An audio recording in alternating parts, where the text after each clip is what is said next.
Hey there, ghosties. Welcome to episode 77 of the Ghost Lights podcast. I know we've been gone for a while, but we're back now. So sit down, get comfortable, and listen as I talk to the new general manager at the Denver JCC's Meisel Arts and Culture Center, Rich Cowden. This will be his second time on the podcast.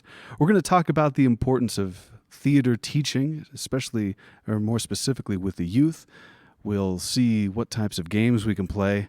And of course, as always, with any member of the DAFL on my podcast, I'll have to bust his chops about his fantasy football prowess or lack thereof. Now, Dan, give us War by the Hypnotic Brass Ensemble.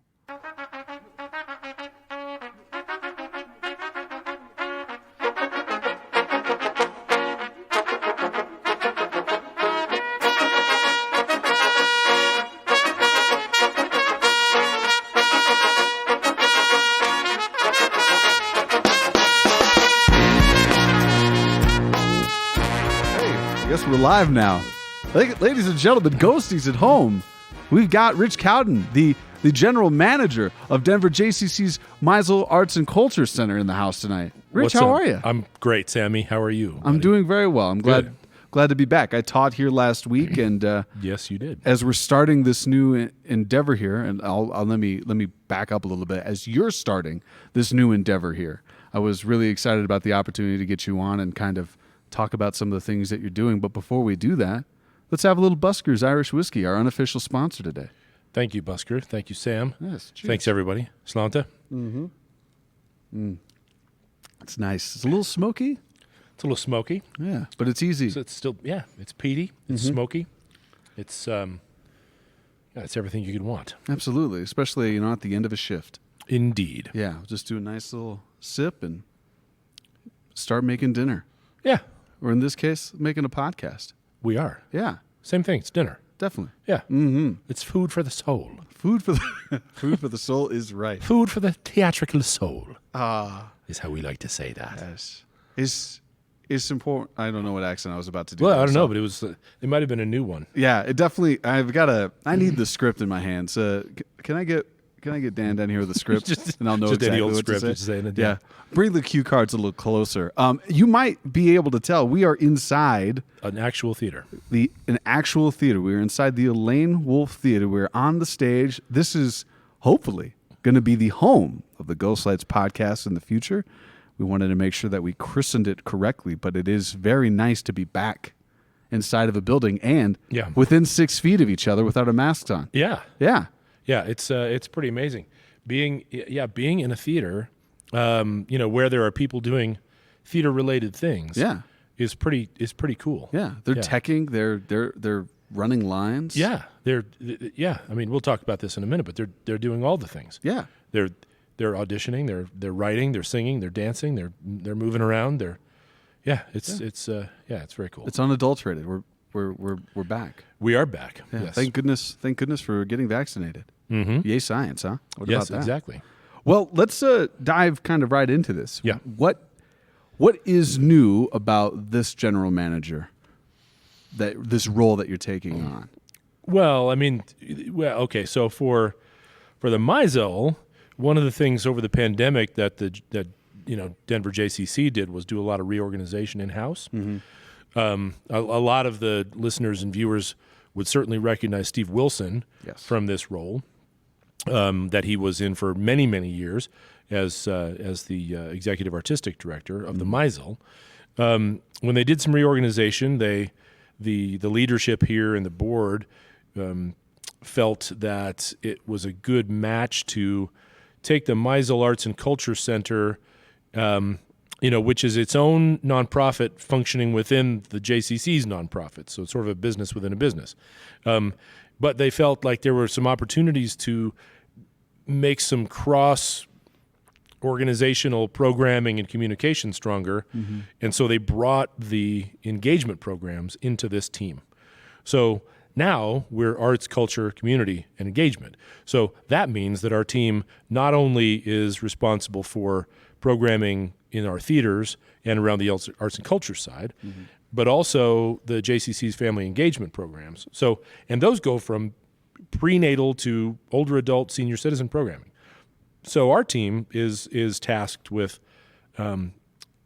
brainstorming and coming up with those things to be able to serve the community in a huge way, with arts and culture being a centerpiece of that. Yeah. So now we have everything from Denver Jewish Film Festival, Jam Fest, Real Abilities Film Festival, and other programming in places like the Wolf Theater, to Wolf Theater Academy, to our partnership with resident theater companies like Cherry Creek Theater, but also things like Jewish Baby University, things like ultimately probably some team sports will come into this. Arts, other arts programming. Our ceramic studio we're getting back up and running. Nice. Art Academy for kids and adults. So it really is a sort of a lifespan engagement with the JCC that we're trying to do. So my role is really, I think, to pretty much get out of the way of a lot of really amazing people on the team and help facilitate some amazing things that they have in mind. But the thing that I have in mind, and that everybody's kind of galvanized around right away, is that this is a beautiful facility. The Wolf is a beautiful facility. We also have the Plus Theater next door, which is a terrific black box. There are amazing spaces around this entire building, and I think a lot of people in the community at large don't really know that we're here. And so a big part of what we're trying to do is dream up how we make this place a really vibrant, busy, innovative, creative space for all kinds of things. Theater things, dance things, film things, family things, music things, art things, sculpture things, all of those around arts and culture. My belief has always been that these things all connect. So I think that's one of the things that I certainly brought to the interview process when I was speaking with people here, from the staff level all the way up to people who are making those decisions, and said that, when they said, well, we're pulling in this engagement piece, and what do you think about that? I said, it's all the same. It's all holistic, cohesive engagement about how we bring people onto this campus, how we bring this campus's work out into the community, and how we open the doors and make sure that everybody feels welcome. And that's right in line with the JCC's mission, and it's right in line with the Meisel's mission. Yeah. It sounds vaguely familiar to the stuff that I was being taught when I was working for the YMCA when I was younger. Always talking about, we would always have like specific pockets of people that were coming in to utilize the space for one thing. And then when they were introduced to the other things that we offered, like that was a big push of ours. It's like, well, I know you're only coming in here for swimming, but do you know about the yoga classes that we offer for free? And then all of a sudden they little by little, they do more and more and more.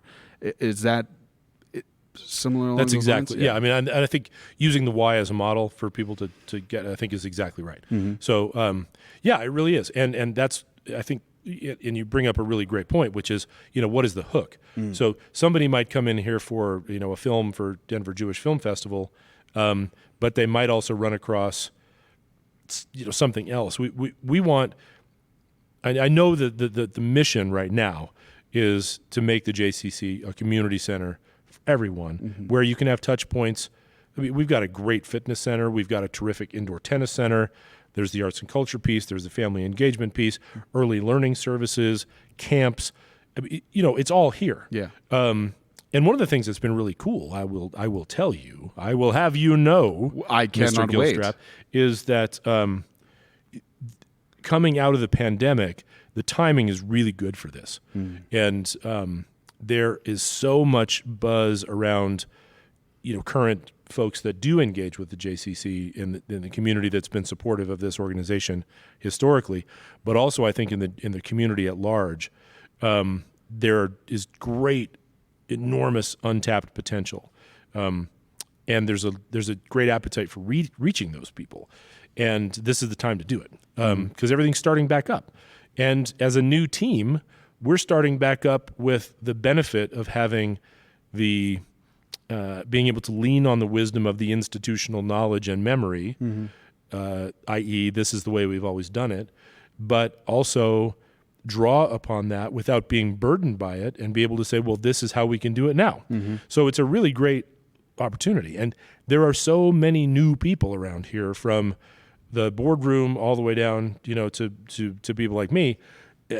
And so many new staff people, and so it's a really cool time to be incubating and launching a lot of these ideas. Yeah. Which is what we're doing. Absolutely.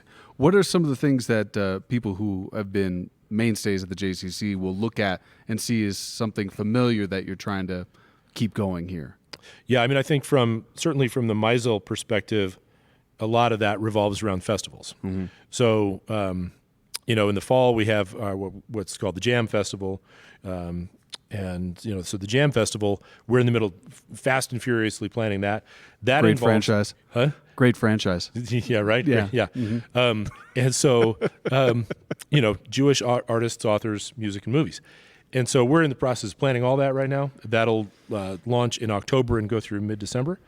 And that's a series of 20, 25 different events. Some of those revolve around books through the Jewish Book Council. And so we'll bring in, as we have traditionally done, bring in a lot of authors around those to do presentations, whether those are in person or hybrid, virtual. We'll have some of each. So there are book talks, presentations, workshops around books, things like that, where people can come meet the author, buy the book, interface with that person. A whole series of films that we're in the process of planning around the Jam Fest. And some really cool comedy things. Jackie Tone is coming to visit us, and if the name sounds familiar, it should, because you've seen her in Glow. She's a wonderful stand-up comedian, so she'll be here to do a comedy show, which we're really, really looking forward to. That's great. We have our annual Holocaust lecture that we partner with DU, Center for Judaic Studies, that we're working on as well. And our headliner author is a fantastic writer named Colin McCann, and Colin McCann is actually Irish-born, which as you know me, I never find that to be a problem. No, not at all. But Colin McCann will be here to talk about his book, A Paragon, and which has been receiving tremendous, well-deserved praise and awards all over the world for its study of two fathers, both of whom have lost children in the conflict, the Israeli-Palestinian conflict. Oh, wow. And what an aparagon is it's a viewable shape of infinite number of sides. And so the novel explores, in a linear sense, these two fathers on a given day, but it goes into all these other different aspects of what happened. So he'll be here to discuss that book, and that's a huge thing for us. When did that book get released? It's very timely. Last year. Yeah. I think pretty sure it's got a 2020 copyright. Yes. So we're very lucky. And I also have to say, right now, on the off chance that she might be listening, Amy Weiner-Weiss, who was the director of festivals and so much more here, left the Meisel last month to go on to new things. And she built these festivals over the last 5 years so well. Yeah. So between Jam Festival and also Denver Jewish Film Festival, which is in the spring, early spring, that we're also in the process of selecting films for that. And then now the Real Abilities Film Festival, which celebrates differently abled people and films around those themes. She did such a great job of developing and curating those festivals, and we're trying to just fill those big shoes. But she was also really, really gracious and helped us just suck as much stuff as we possibly could out of her brain before she left.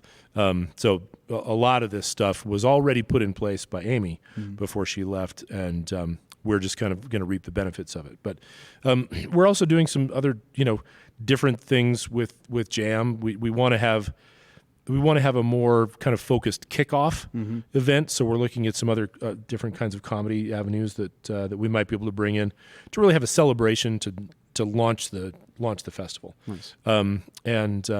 So yeah, beyond that, of course, I just said we're working on Denver Jewish Film, and for me it's really fascinating. One of the things that's great about this job is that I'm able to dive into a world that I've only ever just tapped into. As a kid who was raised New York Irish Catholic, but who's been welcomed into this community, I am so fascinated and hungry for all the material that I'm getting as I learn more about the Jewish community, about Jewish-focused film literature, drama, I mean, all those kind of things. You know, and growing up in Brooklyn, I was always surrounded by a Jewish community, especially like literally where we grew up in Flatbush. We were the Irish family in a very Jewish neighborhood. So I've always been, you know, in touch with the Jewish community. But being able to sit and watch, you know, hours and hours and hours of film submissions for DJFF is awesome. I mean, somebody's paying me to do that. And I get a chance to see these films and see what these artists are doing, read the books, and it's just been really amazing. And I think that's one of the things that I really keep coming back to about there is so much potential for this community of the JCC and of Meisel to interface more significantly with the arts and culture community as a whole, because the themes are always the same. You know, that's the thing. The themes here are always of inclusivity and taking care of one another, being creative, being in, you know, all those things are completely common themes. And so there's just a huge amount of opportunity for us to explore those. Absolutely.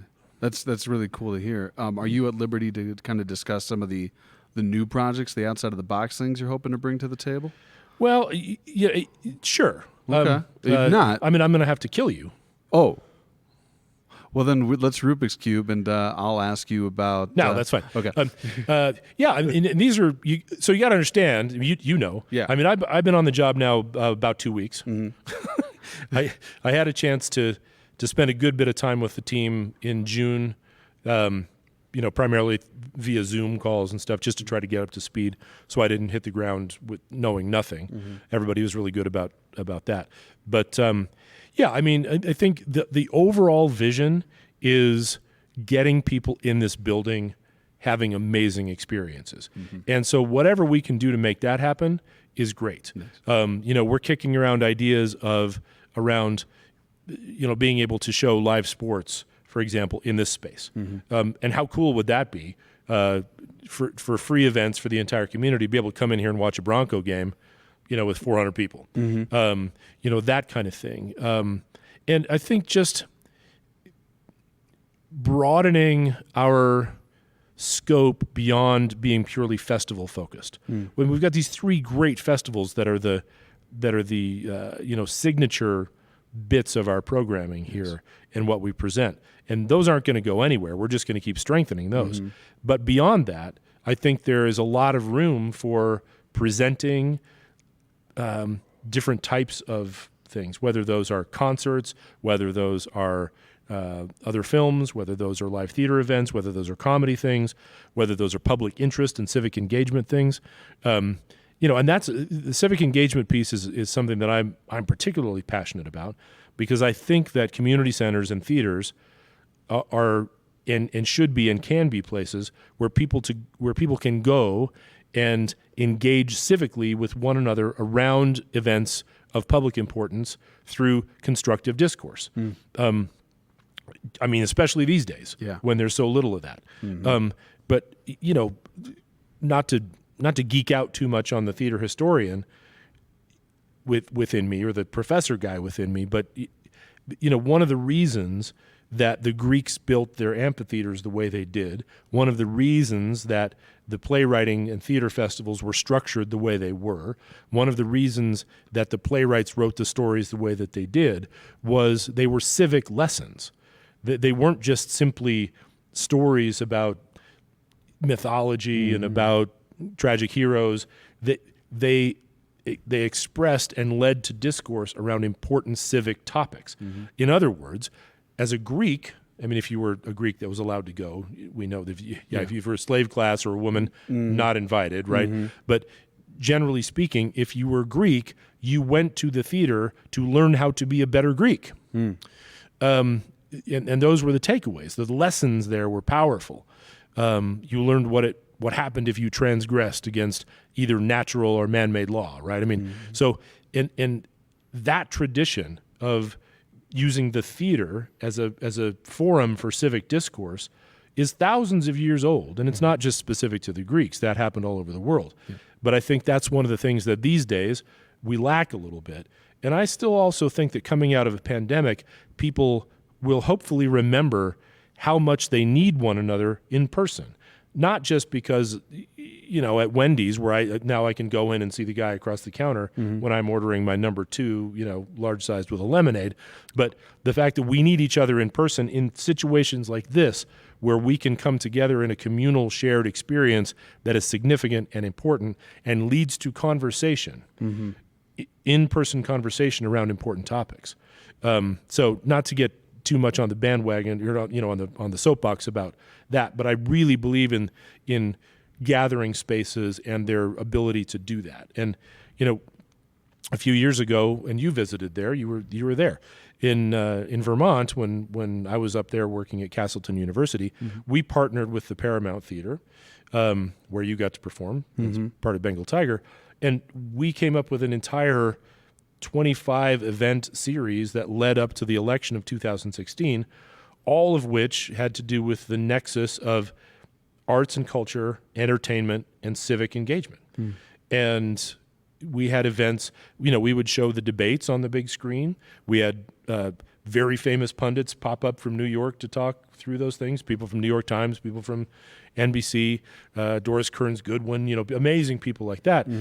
David Sanger from the Times. We had James Carville and Mary Madeline come argue on stage about politics. And that's entertainment. But we'd also have things like the U.S. Navy Band. We also had things like the Reduced Shakespeare Company come do the Complete History of America Abridged 2016 edition, right? So, and all of those events were free. Yeah. Every single event. You just walk in. And we had so many people come into the theater that would not have otherwise come into the theater. I guess that's my goal. I want to say, so you're out there, you don't think there's anything for you in the theater, huh? I bet there is, at least in this theater, there will be. Yeah. Because if there's nothing for you here, there's nothing for you, because there's going to be everything here. Yeah. That's great that you're looking at putting out this smorgasbord of opportunity to connect, not only on an artistic level, but on a community level, and seeing this place as, a beacon for the culture. Yeah. Yeah. And, and look, for better or for worse, and I would say obviously for worse from my perspective, there are a lot of people out there that don't think that the arts have anything for them. There are a lot of people, I'm always struck by the amount of people I run into either in person or, through hearsay that say that things like, I don't like music. Like, what do you mean you don't like, or I don't like art. Yeah. Okay. Sure. Well, I bet you do. Or there are so many people. Well, I don't like the theater. I don't like plays. Well, okay. Well, I mean that's a generalization. I feel like if you've seen 100 plays in your lifetime, at various levels, from kindergarten plays all the way up to Tony Award-winning Broadway musicals, National Theatre of London, if you've seen all that and you've seen 100 of them, then you can come to me and say, you know what? I've seen 100 plays. I just don't think I like plays. But the vast majority of the people who say I don't like the theater have been to theater that is, with all due respect, probably underwhelming. And so, for whatever reason, maybe it's, they don't like something that's hugely produced, or maybe they don't feel like they like musicals, or they don't feel like they get it, or they don't feel like they identify with the characters, or they think it's too she or, whatever. Yeah. Well, I mean, I think that those are the people that in my entire career that I've always wanted to reach. I want to reach the guy who's out there who's just like, no, man, I don't want to go see no play. Don't bring me in to see no play. I don't want to see no play. I want to sit here and watch a game. Because I got a message for that guy. I want to watch a game too, dude. Right? And I'm just as happy watching a game as a play any day. But there's room for both. And you might think that you know what to expect when you come into the theater, but maybe not. There's probably something for you here. And those are the kind of people that I want to reach, that I've always wanted to reach. And when you reach those folks and you get them in for whatever it is, whether it's, the presidential debate or election night, whether you get them in for a rock show, whether you get him in for a comedy thing, whether you get him in for Shakespeare, whether you get him in for a lecture, whether you get him in for a workshop, whatever. Somewhere along that continuum, or in that, along that spectrum of things that we would broadly define as arts and culture pieces, there's something for that guy. Yeah. There's something for that guy here. It's up to us to present a menu to that guy and says, all right, so you don't like sushi. Yeah. That's fine. But you know what we also have? We also have really good burgers. I mean, and I think to simplify that's really what it comes down to. Yeah. Well, I think too, one of the things that I hear that you're describing is like, all right, I'm going to be able to connect with you on this one thing just to get you in the door. Mm-hmm. And then through that relationship, common ground that we share, it can grow. And now you start to feel like it's not just about the event that I'm going to see. I really like hanging out with Rich at these things. What is Rich doing more often? Yeah. Oh, snap. There's, this musical opportunity or this concert that you're talking about. There's more that we can do together, and the friendship grows outside of, we'll say, just one person for the sake of this metaphor, but then to the community at large around them. Yeah. Yeah. No, I think that's exactly right. Because when you look at a space like this, which seats 400 people, that's every single time you fill it up, that's hundreds and hundreds of opportunities for people to sit next to people they've never met before and make a connection. Mm-hmm. And who knows what that means. Yeah. But, again, going back to something that's a little bit more, I suppose, esoteric or idealistic, coming out of a year and a half where we couldn't connect with one another. I mean, I don't know about you. I don't know about anybody who's listening or watching, but I'm about zoomed out. Yeah. I was like, I'm glad we can do that now. I'm glad that's become normalized. But I tell you what, every time I see a Zoom invitation or an invitation on Microsoft Teams, I'm like, okay, yeah, all right. Well, there's something that is irreplaceable about gathering in spaces and having a shared experience. Mm-hmm. And, and the great thing about it is that everybody's experience is going to be a little different, but it's great to be able to put people in the same spot, face them in the same direction, and show them something. Mm-hmm. And the other part of that is that speaking of that kind of thing, we also don't just want to do that. There's a very, I think, outdated mode of thinking about arts and culture where, okay, you guys come in, buy a ticket, sit down in the dark, shut up. It's okay to laugh. It's okay to clap. But you all need to point your faces in the same direction, and we're going to open the curtain, and we're going to show you something, and then we're going to close the curtain, and it's going to be done. So, that's a very unidirectional way of thinking about performance and presentation, where we're just sort of like, we're doing something at you. Mm-hmm. Mm-hmm. Right? We're going to do this musical at you. We're going to do this Shakespeare piece at you. I think that, again, we have opportunities now thinking really, really broadly about this stuff in the 21st century with technology and with an entire generation of content creators now taking the forefront in the world economy, digitally and otherwise. Mm-hmm. We're getting audiences for whom that model is not sufficient any longer, right? We sit here like, okay, I'm as Gen X as they come. Okay. I mean, I am like the poster child for Gen X. Born in 1970, teenager in the 80s, college in the 90s, right? I mean, I am Gen X all over. Mm-hmm. And so I've always thought of my generation as being a transitional one because we're the first ones that had a Walkman, right? Mm. We're the first ones that had Atari and, SNES, right? We're the first ones that had personal computers. And so we can kind of speak old school and new school. And I'm here to tell the old school that the new school comes in and they don't want to just sit in a dark room and look at something. Mm-hmm. They want to engage with it. They want to be part of it. Mm-hmm. So one of the things that we're working towards eventually here, and I think hopefully other venues and centers like ours are also doing, is really thinking about the arts and culture presentation dynamic evolving into a much more participatory, inclusive, interactive space. Mm-hmm. Meow Wolf is a great example. I just got back from Vegas and took in their new work, Mega Mart in Vegas, And this is not a commercial for Meow Wolf, but you should go. And it's, people say, well, what is that? It's an art installation, right? I'm like, yeah, in the same way that you'd say, that the Empire State Building is, yeah, that's a structure, right? Yeah. It's so much more than that. It is an art installation, series of art installations, but it's also so immersive that it's a world, right? And when I was walking through there and crawling through there and sliding through there and, all of those things, that we spent like 5 hours in this place, there's a whole backstory. There are things to be discovered. There are just pieces of art to be marveled at. There are interactive pieces of art that allow you to be a sonic architect. I mean, there's all this stuff going on that is just completely overwhelming. You could spend days in there and not get to the bottom of it. But I kept thinking, in a way, and this is not to belittle their work at all, but in a certain way, I have to think that people that are a little bit younger than me and people that are my age think a bit in the same way that you would think of as an open world video game.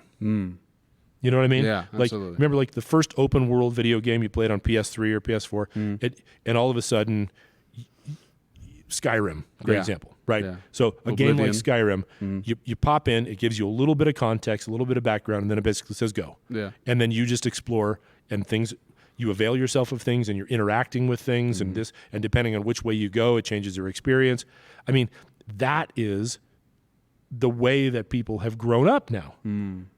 And so if that's the case, if you grow up in these worlds where you're able to completely interact with artificial intelligence, with non-player characters, if the choices you make change the experience and change the context of the entire game, then I think a lot of times just going someplace and having something just sort of shown at you is a little bit unsatisfactory. Yeah. Which is not to say that all of a sudden we need to take every production of South Pacific or Sweeney Todd and somehow make it interactive. That's not it. But I think there's a growing piece of what we need to be thinking about is how, because we're always complaining that young people never come. What are we going to do? Our audience is growing old, and and unfortunately, eventually they have a hard time coming. They can't come anymore. Now they pass away. How do we build a younger audience? How do we? But we keep doing the same thing in the same way, but asking why younger people don't come. No. What we need to do is say, hey, what is the younger person's experience of art? Yeah. And what do they have to say to us as a marketplace about what we can provide and how we need to provide it? Absolutely. No, I think that's a great example. I mean, life in and of itself is a first-person role-playing game. Yeah. And that is, I've definitely seen the shift in. I mean, I fancy myself a novice gamer, and the shift in material from like these, crowd shooter games to these expansive open world things really mirrors a lot of the fun things that are happening more and more in the arts. I mean, the things that I've seen that have been popular in Denver, the Denver Center did with like Sweet and Lucky and the growth through that, and my experience with the Catamounts and their production of Roush, these things where they bring you into these environments, and involve things like food, right, and whatever, and you just have a much more full kind of experience. Exactly. I think the key that you just hit on there is the experience piece. It's so much of us, like, we can go out and see a show, we can sit down and put on a movie anytime we want. We can't always create an experience for ourselves, right? And turning opportunities or things within a traditional theatrical space and working at cultivating how we make this more of an experience for the audience is, I mean, that's what people are craving. Yeah. And the other thing is that, this is a generation of content creators, right? So great point. Yeah. They don't want to just receive content.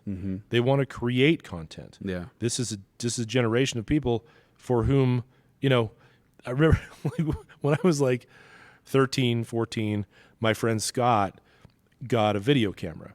Now, this is 1983, 1984. So the video camera was, of course, this huge VHS, video camera that had a battery the size of, like a bowling ball on it, that would still only last for about 30 minutes.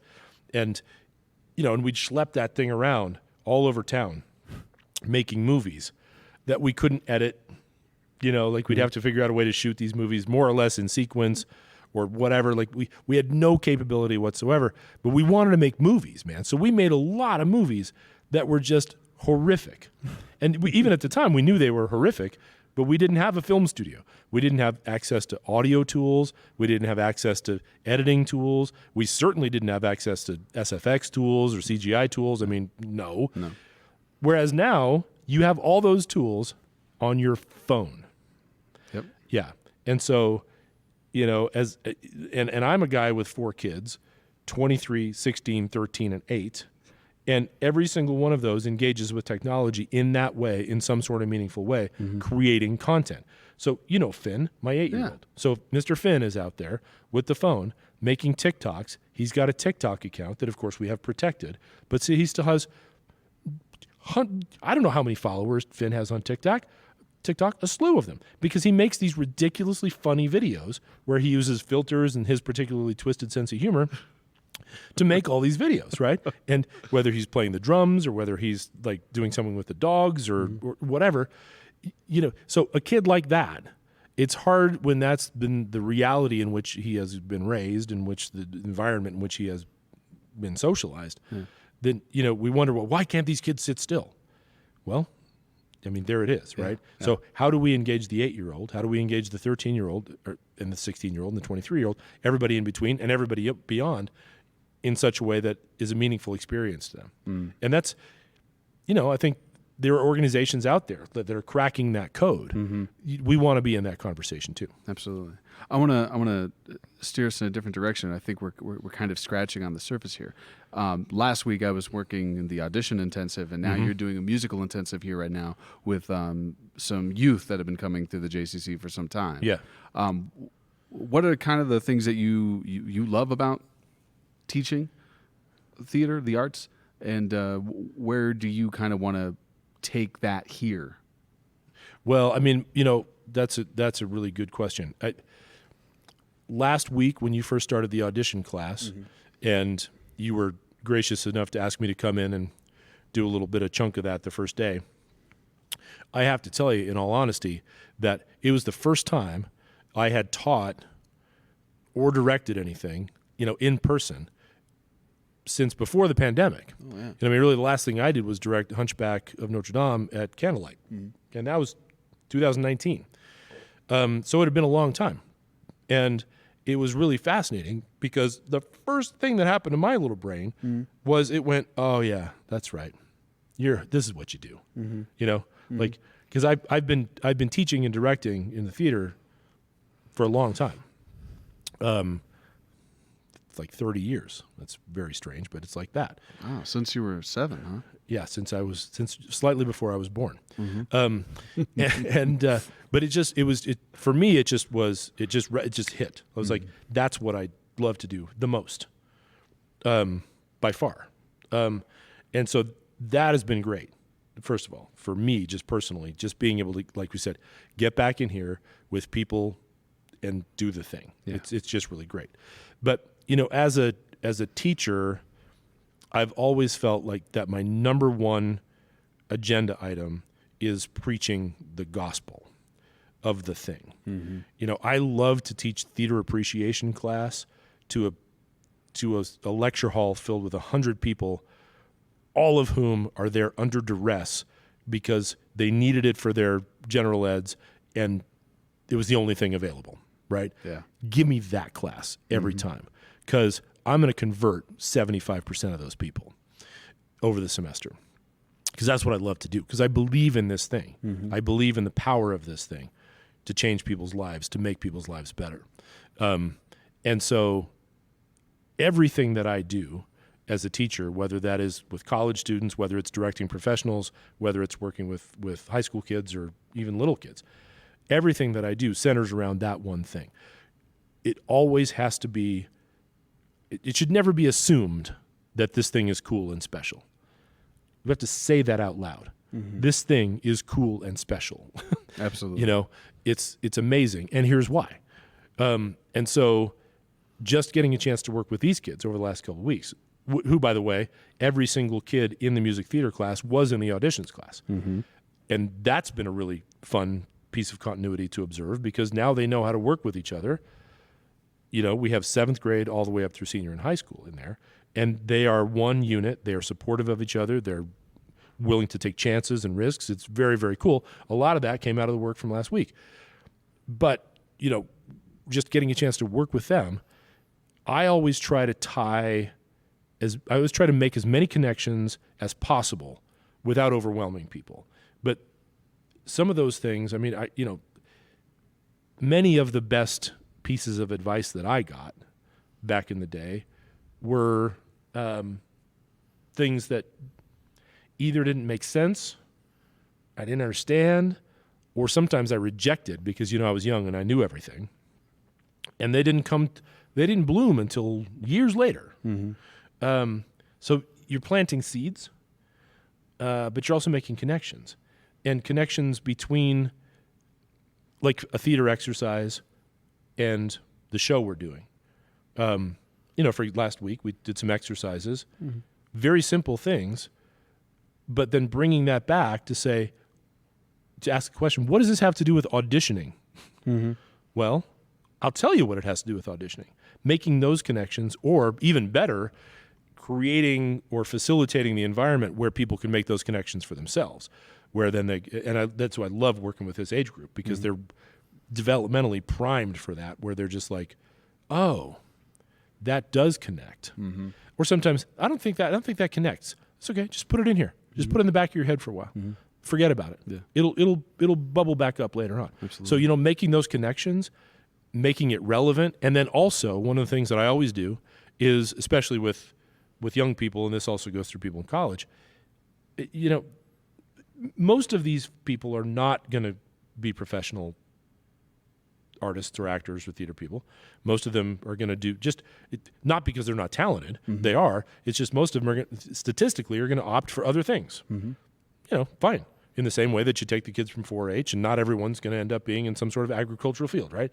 So knowing that, then part of this is also equipping them with understanding how important the theater is and training in the theater is to life skill. Yeah.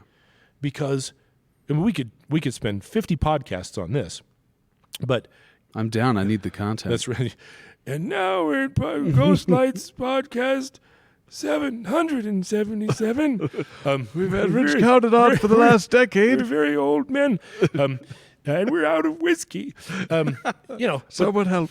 But making those connections between what we're doing here in life, you know, things like teamwork, things like, you know, because what does everybody hate in school? Group projects. What is the theater? A group project, right? So things like that, but also things like brain research. I mean, I'm a big nerd, so I do that sort of research, and I bring in things specifically because theater and the arts are so great at brain development at all ages. Yeah. And saying, okay, so we're developing these parts of your brain, but also things like listening, things like saying yes when somebody presents you an offer, instead of saying, no, I don't want to do that. Let's go on an adventure. Sure, let's go on an adventure, as long as it's safe and nobody's going to get hurt, right? But those kind of things, those are lessons that people will learn, you know, in theatrical training. But I find that those lessons are even better when you pull them out and say, this is a thing, right? So, you know, one of the reasons we did this, because you may or may not ever take another theater class in your life, but in this process, you did learn to listen better. You did learn to empathize better. You did learn to take other perspectives. You did learn hard skills like memorizing things, public speaking, you know, just basic things like that we can all use, that all help to create better, more well-rounded, more fulfilled adults. Yeah. But all the way through their lifespan, you know? And so that's how I teach from those perspectives. Nice. One of the things, too, I feel like is really cool about just working with this particular age range and I always, as a teacher outside of this, working in the Denver public school system, there's always this fight for their attention. Yeah. And we don't necessarily know the right ways to get them to do it. And it's one of the reasons why I feel like not only is certain forms of art presentation outmoded, but the way we educate people in general is outmoded. From pulling them out of a lecture style, every time I gave notes last week, that's when I lost the most eyes. Yep.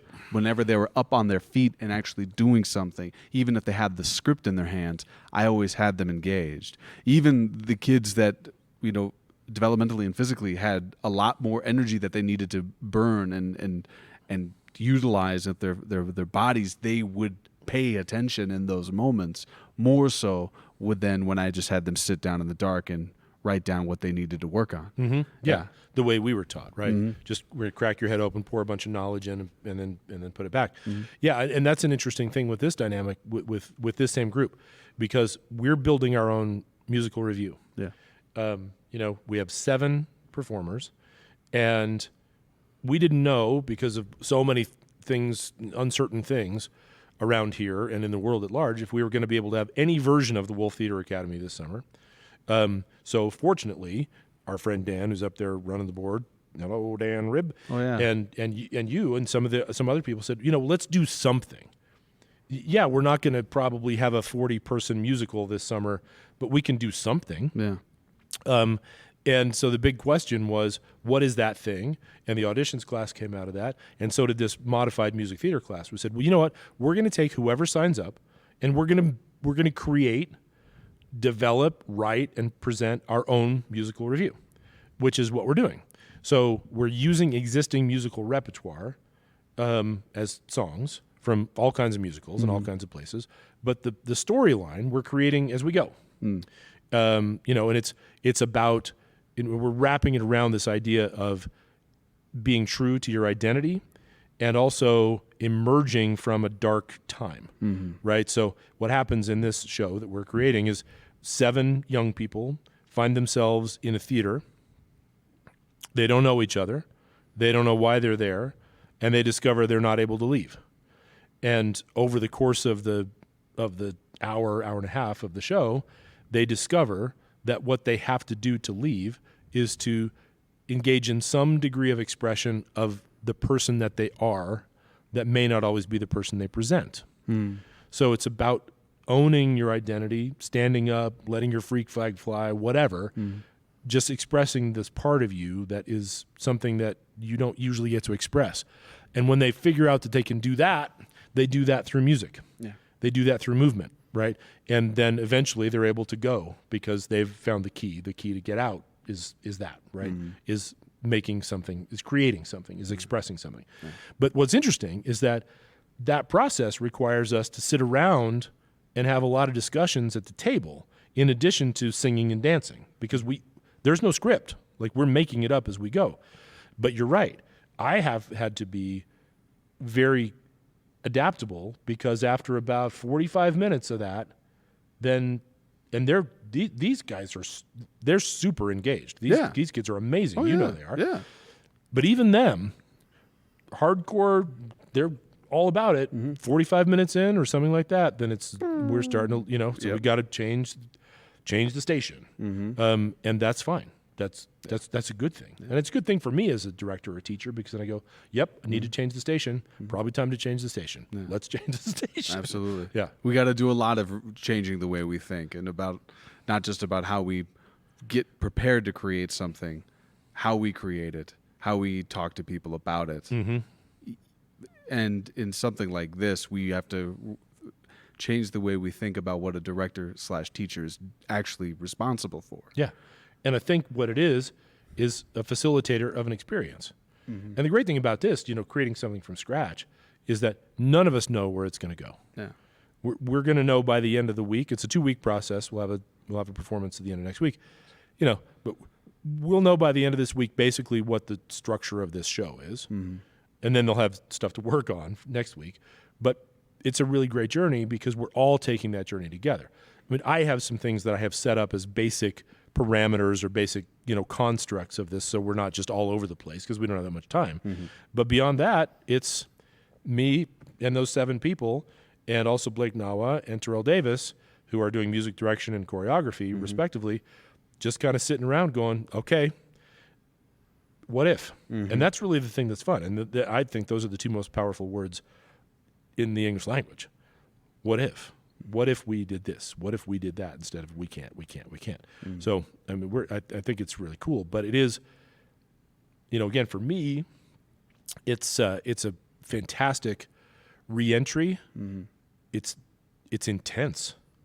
I mean, I'm like so many people out there. I hadn't put on a pair of pants in a year. Yeah. I mean, I am a middle-aged dad dude. Yeah. I wear camo cargo shorts. This is what I wear. Yeah. This we can is still all see I you wear. though. Yeah. Yeah. You can still see me. Yeah. You actually probably see the shorts better than you can see the legs, because the legs are just transparent white. Oh well.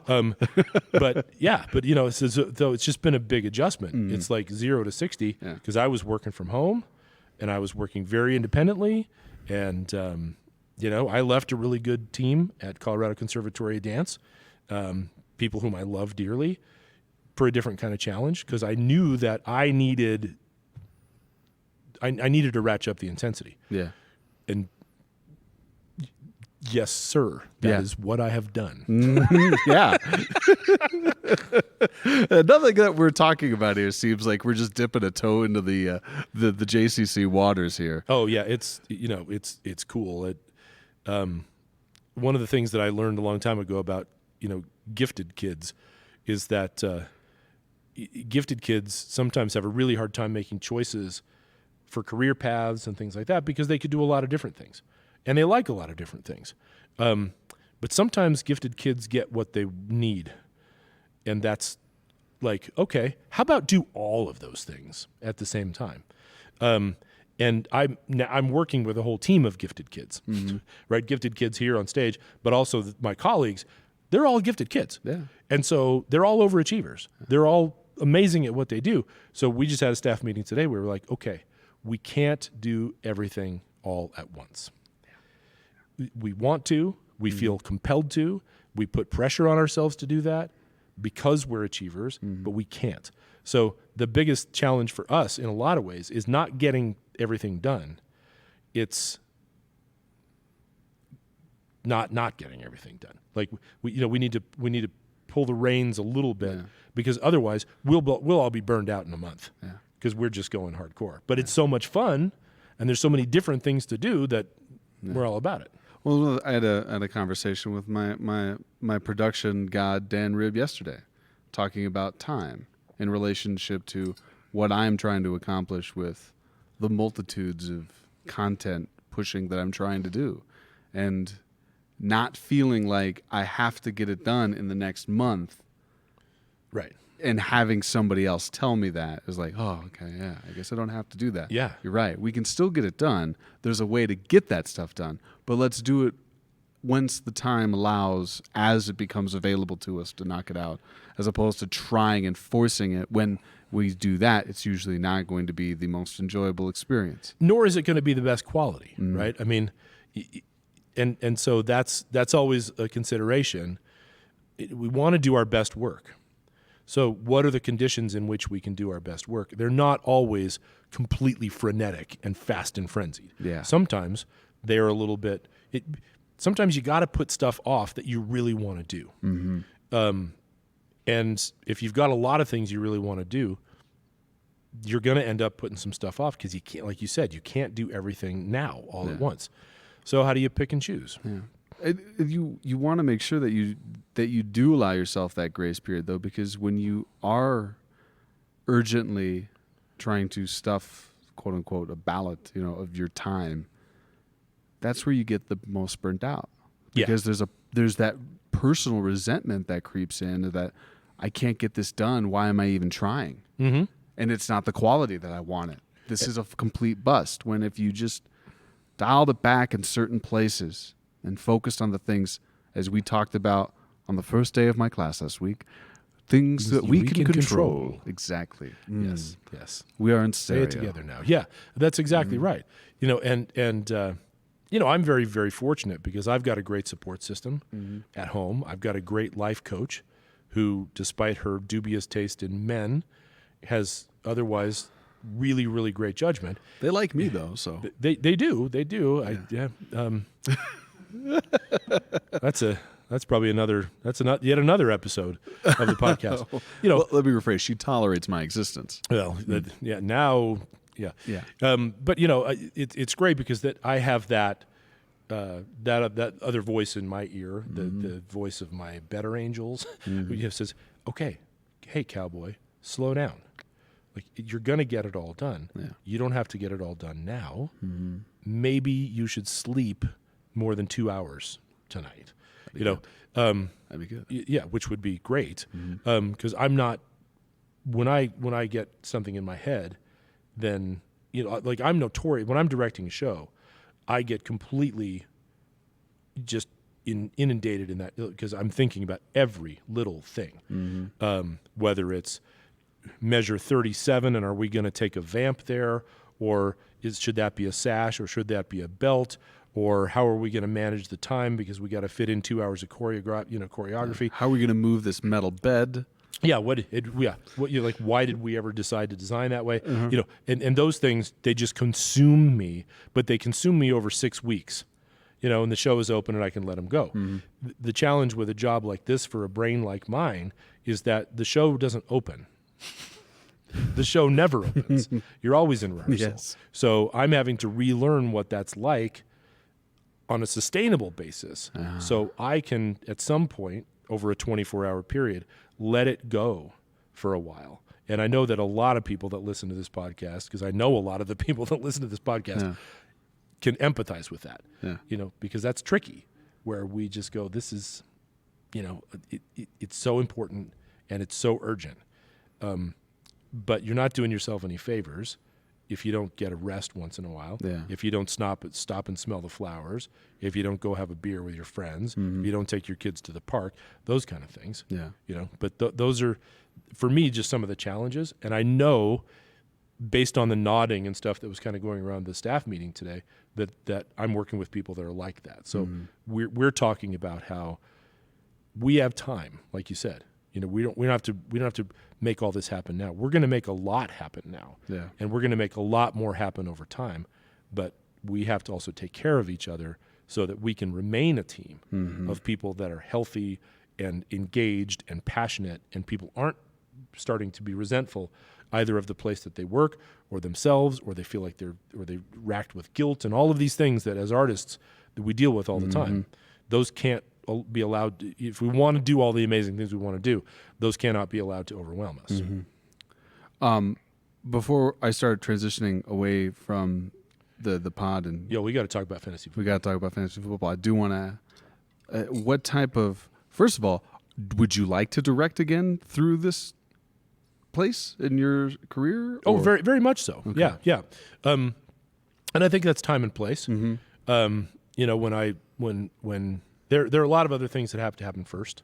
And, just as a guy who likes to direct, I'd like to direct, elsewhere as well. Yeah. I don't have, I'm not married to any sort of, ego proposition of when that's going to happen or how it's going to happen or with whom or at what level or anything like that. I like to do those projects. The last 2 shows that I directed were Urinetown at CSU for the theater department there, and then Hunchback at Candlelight. Both great projects with great people, completely different kind of projects, and I loved them both. And directing things like Bengal Tiger that you and I did together. Talk about something completely different. Oh yeah, cast of 7. And so there's definitely that. And one of the things that I also want to explore here, that we started to talk about a little bit, is carving out some space for adult programming in terms of theater process and workshop classes. Because I think that there's always a space for that. There's always a place for doing some writing workshops, doing some acting workshops, whether those are scene study, audition things for adults, improvisation, those kind of things. I'd love to get some of those out there too, because I'd love to bring in some more people from the Denver and surrounding area theater community to participate in those kind of things. Yeah. Again, selfishly, it brings people into the JCC and the Meisel, but selflessly, again, that's how we build community, and we need all the community we can get. Absolutely. Well, you know where to find me if you need help with any of that. I sure do. Yeah, that's right. Now we need to ask a very serious question. Yeah, let's get to something real. Yeah, you've got 3 minutes. You're on the clock. Who's the number one overall pick this year for your team? Number one overall pick. Yeah. Well, here's the thing. Dan, take notes. I mean, here's the thing. Running RB1s are still going to be at a premium. Yeah. Right? Especially in our league. Yeah. PPR, baby. I know. PPR league, RB1s are going to be at a premium. Although, here's the thing. I continue to maintain that the absolute top level of QB1s rival RB1s in terms of their PPR value over time. Mm-hmm. And also, I mean, so, the conventional wisdom has always been don't pick a quarterback until the 4th round or the 3rd round, even if it's Patrick Mahomes, who you know is going to light up the scoreboard for you every week. I'm not sure I buy that conventional wisdom these days. I think if you're not able to get a McCaffrey, if you're not able to get, I think Edwards-Helaire is going to start, especially with Le'Veon Bell saying he's never going to play Andy Reid again. Not that he played much when he was there. No, that's because he's washed. Yeah. But if you're not able to get one of those ridiculously dual threat 1,000 guys, a running back who's going to catch 80 balls, and if you're not able to get one of those guys, I don't think that, for me, I'm not going wide receiver automatically, because I think the wide receiver crop is deeper than the top QB crop. Yeah. So I would be, and I'm totally giving away my hand here, by the way, in the league. But I would be much more apt. Don't worry, you won't pick first overall. To go for, I never seem to. No. I'd much more apt to go for a QB in that way. Nice. Yeah, I mean, that's kind of where I'm going. I don't necessarily want to say who I've got at the top of my board. Yeah. Yeah. No. I'm pretty sure I know who it is. You're angling for that Drew Lock, and you're just throwing up the smoke screen. Oh, man, you found me out. Yeah, I did, didn't I? You did. You found me out. I'm angling for Drew Lock. Probably what I'm going to do is I'm going to take Drew Lock and Teddy Bridgewater in the first 2 rounds. Smart. So then I'm covered. Yeah. So then I can get 8.6 points a week out of my quarterback, no matter who it is. Yeah. See? Always thinking. Yeah. Always thinking. Yeah, you'll have access to, the top 3, or should say the top number 1 wide receiver in the 3rd round. Yeah, if you do that. That's there's smart. no question about it. Yeah. Yeah. And I think Julio will be there. I think in the 3rd round, I might DeAndre. even just go for Brett Rippon. That way I've got them all. Like, no matter what happens with the Broncos quarterback room. No, that's not entirely true, because I could have said that last year. Yeah. And yet then you have the entire Broncos quarterback room that just gets obliterated because they're all in the same room with the COVID protocols, and that's where you get Kendall Hinton, which is my way of saying he's my 4th round pick. Nice. I knew we'd get to him. I was like, please say his name, because I can't remember.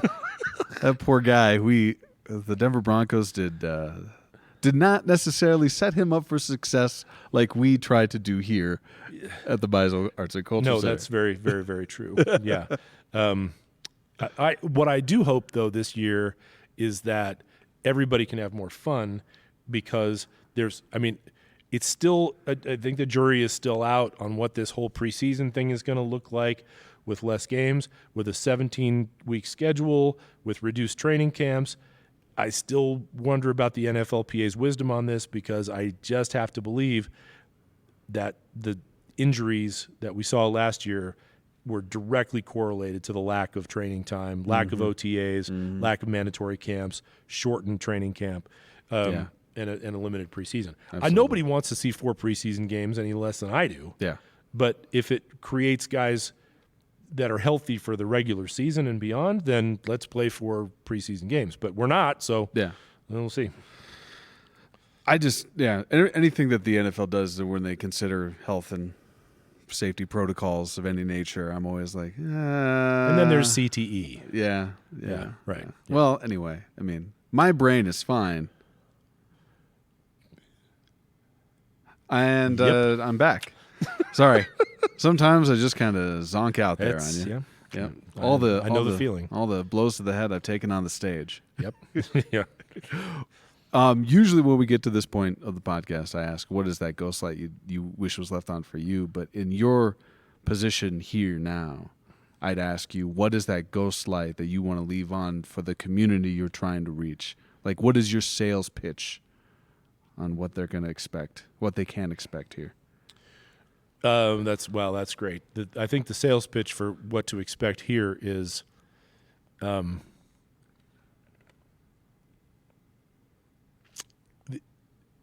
it's sort of it's that the doors are open.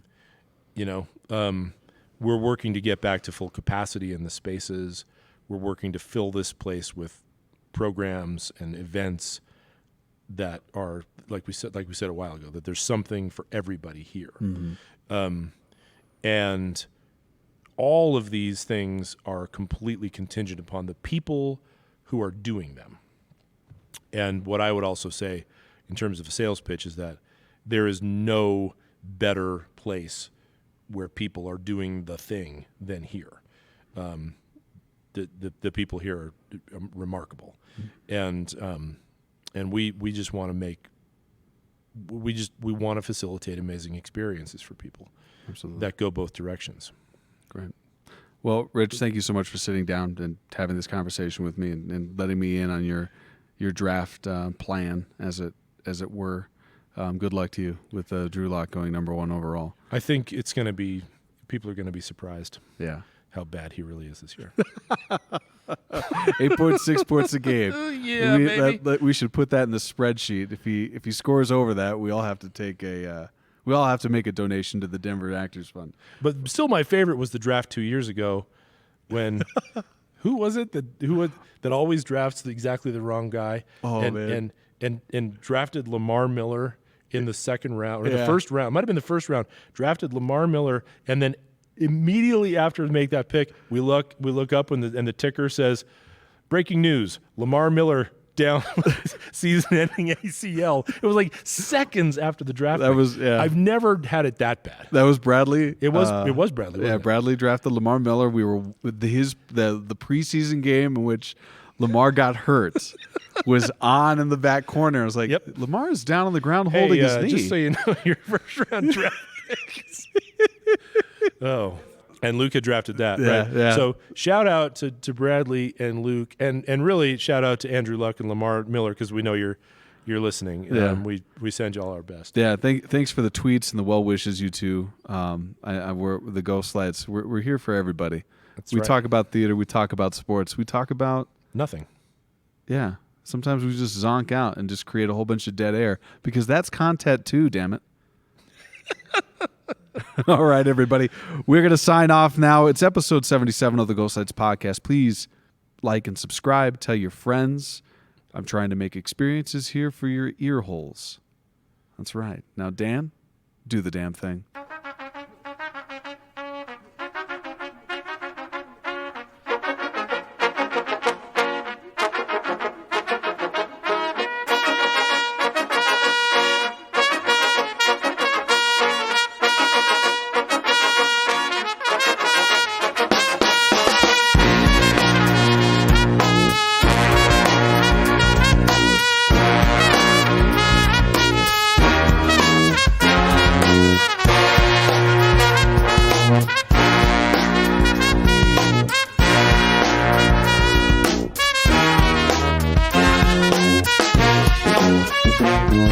Thank you.